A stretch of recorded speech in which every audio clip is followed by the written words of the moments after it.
Mitigating circumstances, Article 13 of the RPC Part 8. But in another case, where the accused pulled the hair of the complainant who was 3 months pregnant, causing her to fall on her buttocks on the cement floor, with the result that after experiencing vaginal hemorrhage the foetus fell from her womb, it was held that the accused having intended at the most to maltreat the complainant only.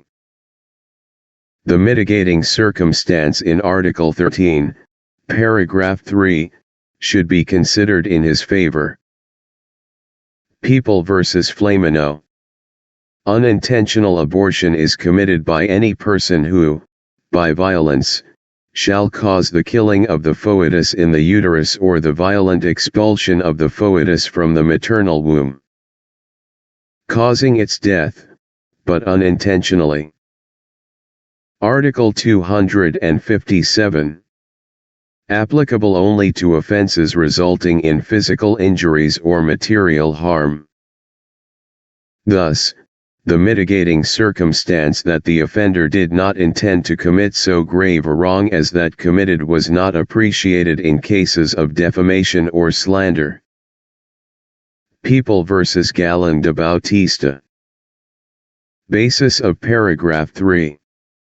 In this circumstance, intent, an element of voluntariness in intentional felony, is diminished.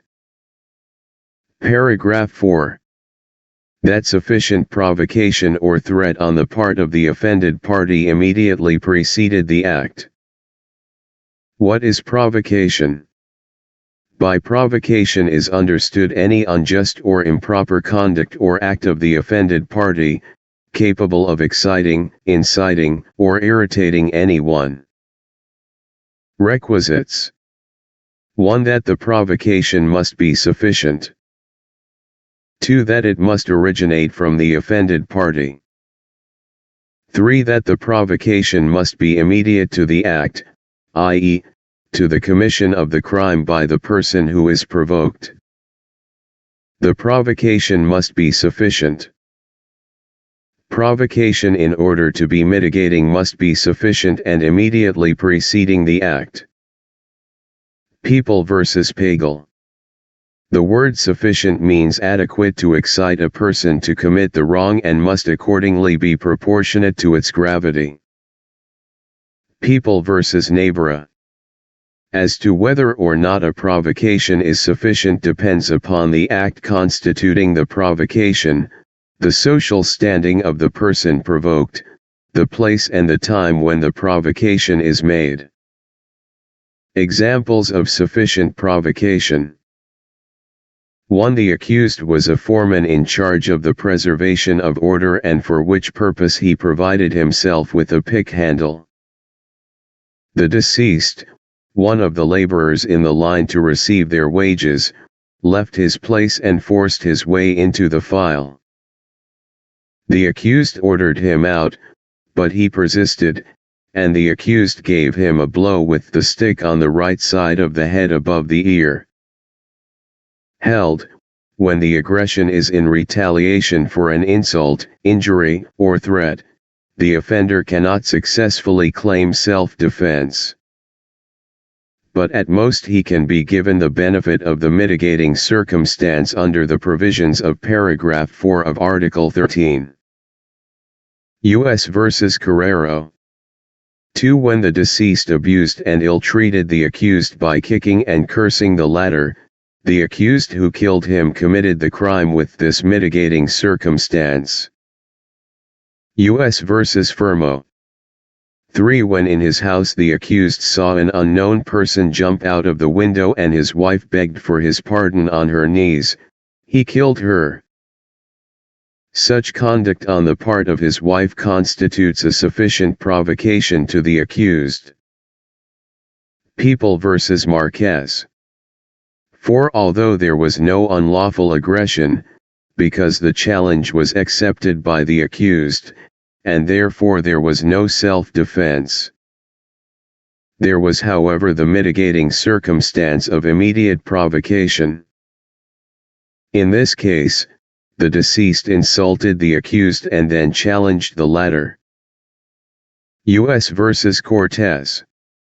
When the defendant sought the deceased, the challenge to fight by the latter is not provocation.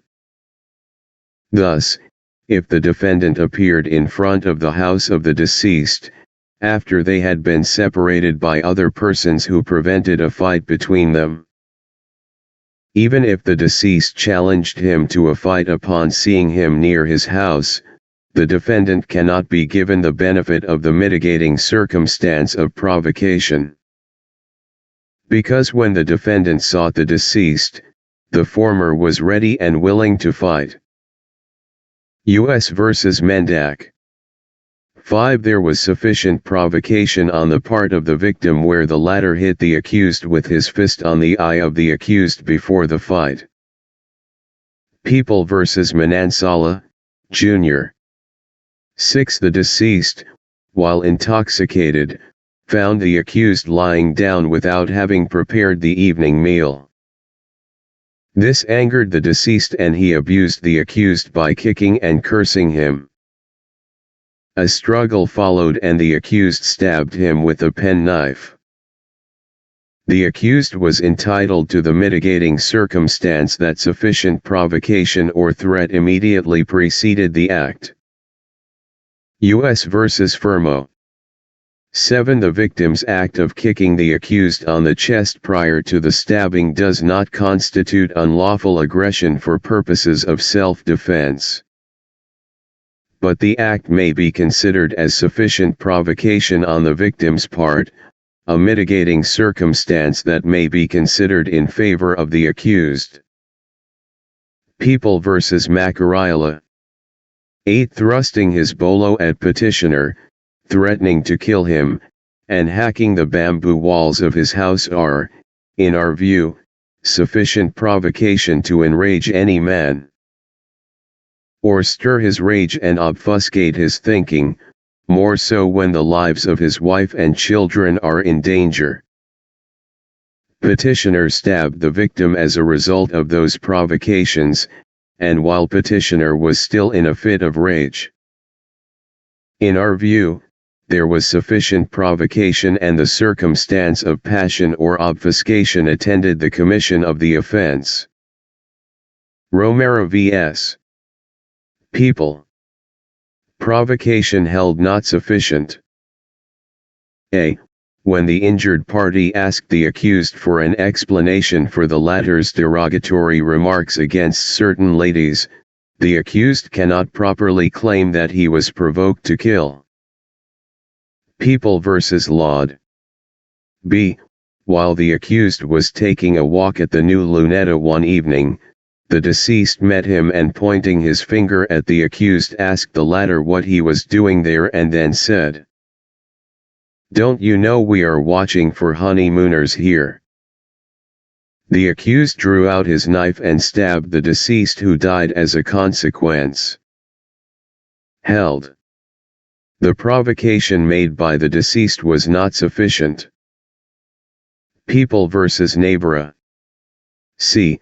The fact that the deceased, a public officer, had ordered the arrest of the accused for misdemeanor is not such a provocation within the meaning of this paragraph that will be considered in mitigation of the penalty for the crime of homicide committed by the accused who killed the officer giving such order.